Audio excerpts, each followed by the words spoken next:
Hi, thanks for joining us on Suncoast FYI this week. Brain balance is the topic we're talking about with our first guests. Cassie White is the Center Director of Brain Balance at Lakewood Ranch, and she helps children who are struggling on any level. Jennifer McKinney joins her, whose child has benefited from this program. Thank you, ladies, for being here today. And this is such an important to talk about because we all have children and we all worry about them so much. So let's start with, can you tell us what inspired the owners to open up an area here in Sarasota? So it all began with Dr. Hornback's journey. She was seeking help for her own son who was struggling academically and socially in school. So through her online research, she was looking for a program that would help her son get to his root causes that were going on versus masking the behaviors that were happening they were seeing in school. So through her online research, she found a book called Disconnected Kids by Dr. Robert Morello, who is the founder of Brain Balance. So after she read the book and got her son enrolled in the program, she knew that she had to bring it and offer it in our community. Okay, and that's really what brought it here to the Suncoast. How many centers are there across the country, though? There's quite a few. There is, yes. In the U.S., we have over 100 centers currently in operation and many more in site development. Okay. Can you tell us how this program works? How does Brain Balance work? We actually start off with an individualized assessment of your child. So we're looking at their different functional abilities and we're assessing any types of gaps they may have in their sensory motor skills or their academic skills as well. So Cassie, can you tell me what children can benefit from this program and what is the age range that you normally see? We can help children from 4 to 17 years old that struggle academically, socially, and behaviorally. So many of the students that come to us do have formal diagnoses such as ADD, ADHD, dyslexia, and autism spectrum disorder. But we also see many kids that do not have a formal diagnosis. So Brain Balance is non-medical, but if your child is on medication, they can still enter a program as well. Okay, and is the goal to try to get them off medication or just to be able to help them deal better with what it is that they have? Some parents come to us with many goals in mind. That is commonly one of our goals that we have from our parents, to actually see their kids functioning off of their medication. Wonderful, wonderful. Now, Jennifer, I understand that you have a child who suffers from a disorder. Well, yes, and that was part of the reason that I went to Brain Balance, is I didn't actually have a formal diagnosis for him. We did see therapists when he was younger, and we discovered that he was suffering from something called sensory processing disorder, which not a lot of people know much And what about. is that? Sensory processing disorder, if I understand it correctly, I'm still very new, but it's when your brain can't process, like it can't receive and respond to your sensory. Is that about, am I explaining that correctly? That's perfect, yes. So he was basically a kid uncomfortable in his own body, and it affected a lot of different things. The clothes he wore, it was just a challenge from the moment that he woke up until the moment he got, went to sleep at night. And where we really, decided that we needed to go to Brain Balance, and we had been told about it before, we chose to go there once it started affecting him academically in school. And the thing that brought us to that point was he scored, I think, in the top 8 kids in his class as far on the FCATs in 4th grade, but he was coming home with D's and F's on his report cards. And we were getting calls from the principal, every other day. And so we were worried for him because we knew he could succeed, but he could, wasn't. absolutely. So we entered the program, and right off the bat with the assessment, if I could recommend anything to anyone, it would be do the assessment. Because for the first time someone actually understood what I understood about my child. No one else could. And that's so important. I mean, really, how frustrating if you don't know what's going on with your child. So thank you so much for what you do, Cassie, and Absolutely. I'm so glad that your son's been able to get some help. Thank you both for being here today. Absolutely. Thank you. Thanks so much. Right after the break, we'll get an insight into the Junior State of America.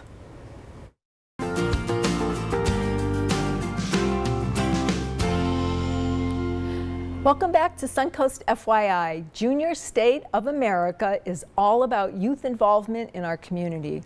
Joining us on the show today is Chapter President Phoenix Berman and first-year member Zach Perrin. Hi, Hi, thanks nice to for meet being you. here. Thank you. Thank you. Now, I have to be honest, I'm not familiar with Junior State of America, so could you tell me and our viewers Sure. what it is? So Junior State of America is the largest nonprofit, nonpartisan political organization for high school students in the United States. We have 459 chapters and over 10,000 students currently registered. Wow. So that's very important to us here on the Suncoast and our community. What do your students have to look forward to being involved in this? So in Junior State of America, they really look forward to being involved in political advocacy, being involved in debates, and learning why it's important to be active members in the American political process. Okay. Now, where do you have the debates? Where do you hold these? At school? Yes, Okay. so every Wednesday and Thursday we have meetings during lunch, so it's about an hour a week that we spend working on debates, discussing fundraising opportunities, discussing our next initiative. So yeah. Okay. And your campaign obviously attracted Zach here into coming on board. And what did attract you, Zach? It was just the students in general were just great, and they knew so much about what our future of America would be, and I just really wanted to get educated and learn and just talk to them about what the future is and how we can help. And so that's really where I wanted to get involved. And you've really enjoyed it? I've You really just enjoyed stayed it. with it? Okay. We've heard a little bit about your campaign against fight apathy. It's the Fight Apathy campaign. Yeah. Okay. It's a wonderful opportunity for young students to get involved. It's all about raising political awareness. So actually, at our school, we led a voter registration drive. We had over 40 students pre-register and register to vote, and then we also had a mock election where we had over 533 students vote for the next president of the United States, and we also included teachers and faculty to get involved. So it was a really interesting opportunity for students to get involved that way. And we actually got a lot of members from our Fight Apathy campaign specifically because once kids saw really what the American political process is all about, how fun it is to get involved, they were just like, sign me up. So Yeah. Fun and challenging, yes, but they need to know because they are the future. So Definitely. thank you so much for awakening their awareness. Really, how many students would you say overall in the community participate? Right now in the Suncoast community, we are the only chapter, so we have 31 students currently registered. There's a large concentration in southern Florida. We've expanded to other states within the southeast, but right now we're trying to expand out into some other chapters. I think we're looking at Pineview right now. Okay, and obviously, it's crucial to get them involved. What are your thoughts on that? Why do you feel it's so crucial, Zach? If I can ask you that. Well, like you said, we are the future of America, and I feel like everybody needs to know just how the process works and how we can go about being better citizens. And it's true. I mean, one person can make such a huge difference. We all know that. Yeah. Well, thank you both for being you. here, and I can't wait to hear more about your program, and hope to have you back. Thank you so Thank you much. very much. Great. Thank you. In just a minute, we'll sit down with the head football coach of Suncoast High School. He's coming off a winning season, so please stay with us.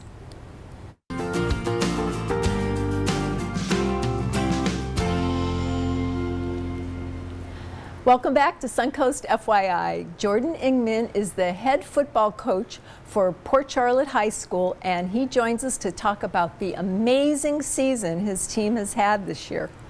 Thanks so much for being here. You must be ecstatic with everything that they've accomplished.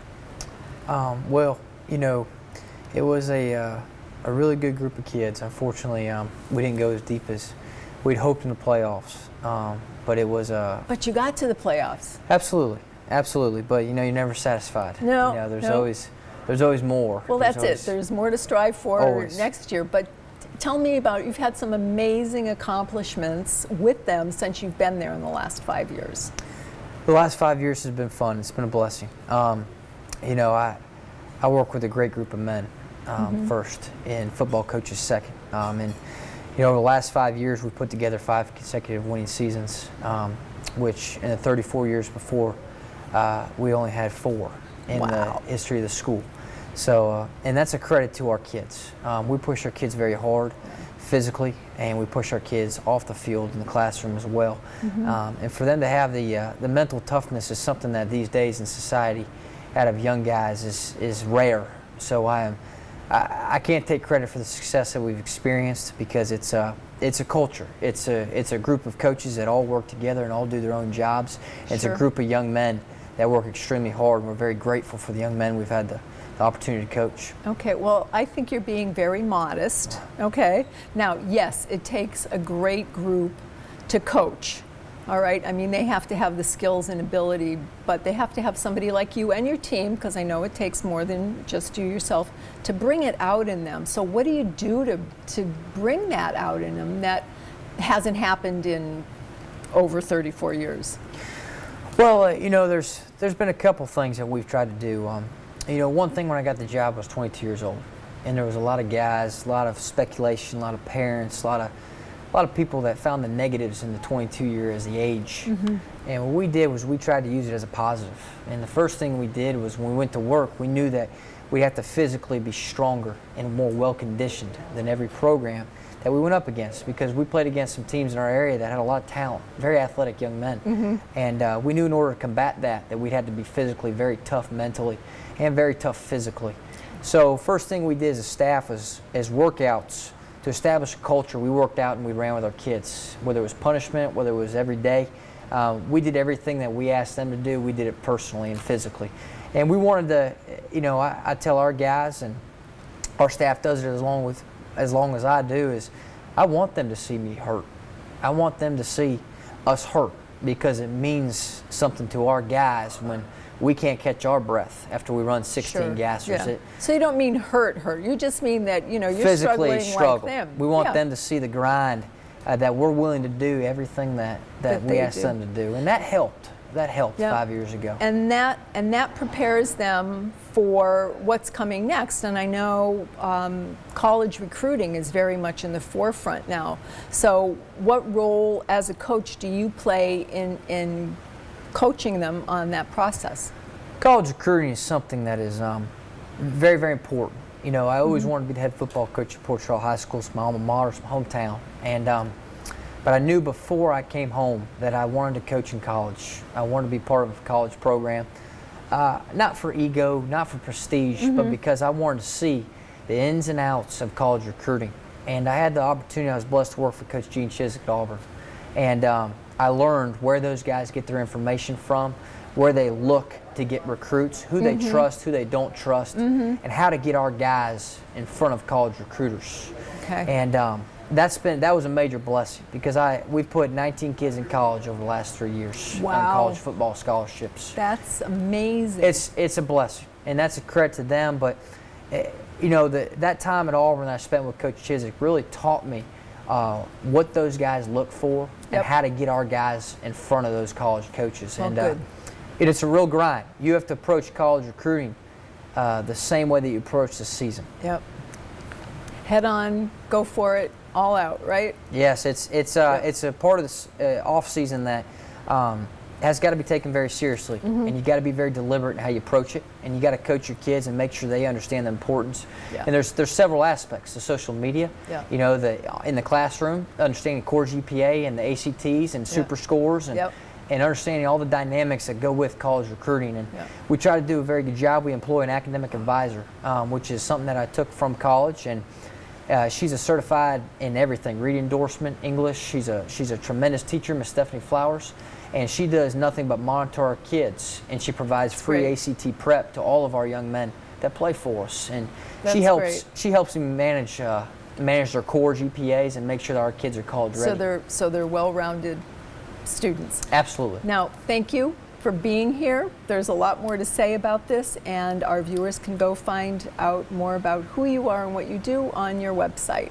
Absolutely. Right? Yes, ma'am. Okay. Well, thank you so much for being here today. Thank you for having me. Suncoast FYI will be back right after a commercial break with a remarkable woman who doesn't let her disability stop her.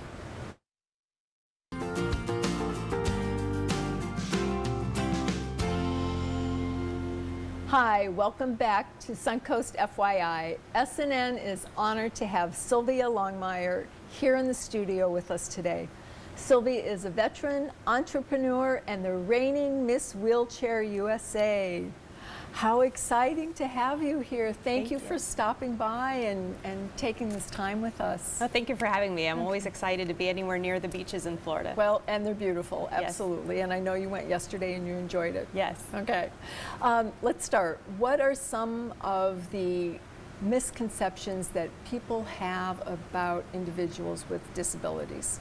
A lot of people feel like all we do is we kind of sit at home and we don't go anywhere and we don't do anything and we're just home being disabled in a wheelchair. I run 2 companies and a nonprofit. I go out with my friends 3 or 4 nights a week. I go to restaurants. I travel all over the world, many times by myself. So I just want people to know that we're very active, we're employed, we're very social, and in many ways we're just like everybody else. You are, absolutely. Now, how does MS affect your daily life, though?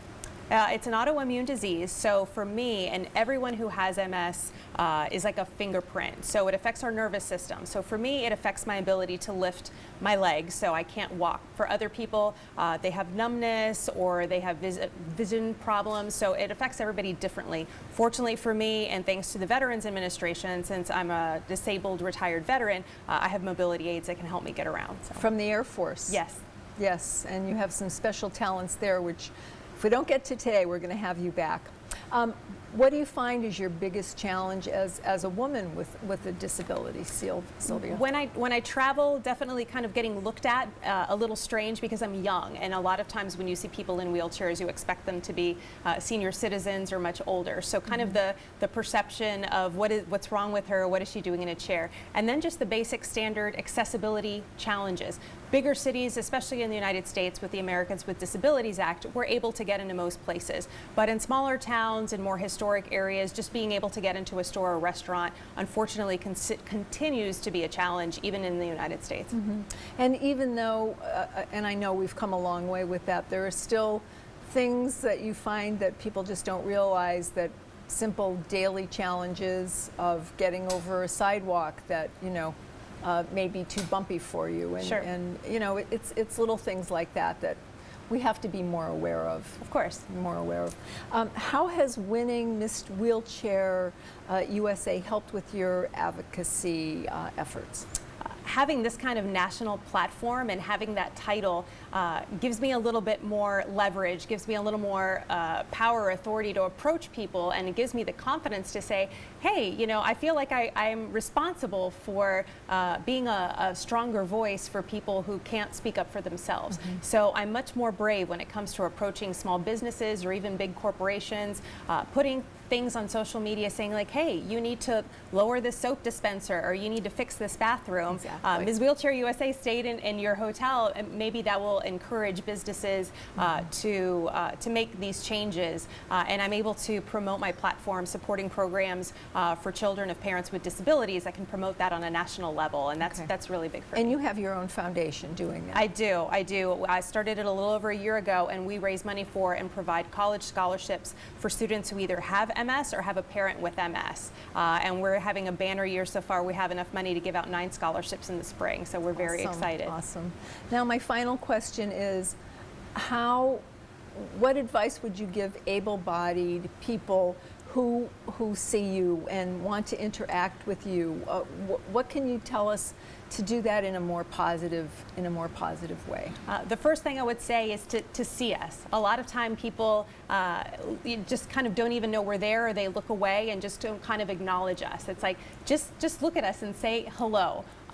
Sometimes people want to ask, or some people are a little shy, or they just look away. Just recognize that we're there, and if you want to advocate for us, just little things like noticing. Just noticing if there's a step to get in. Like, hey, why is this here? This is excluding 18% of the American population lives with some sort of disability. 3.3 million Americans use wheelchairs, and that population is growing. So just the plain and simple acknowledge that not only we exist, but we're a very active part of the community, and talk to us and say hello just like anybody else. All right, I like it. Thank you. Now, where can our viewers go to find out more information about your foundation and about you? Sure. Actually, the easiest way is is to go to sylvialongmire.com. All of my work, links to my foundation, and then also the Prejax Foundation. That's Prejax. And if people want to make donations or just find out more about us, that's the place to go. Thank you so much for being with us today, Sylvia. Thank you for It was a having me. pleasure meeting you.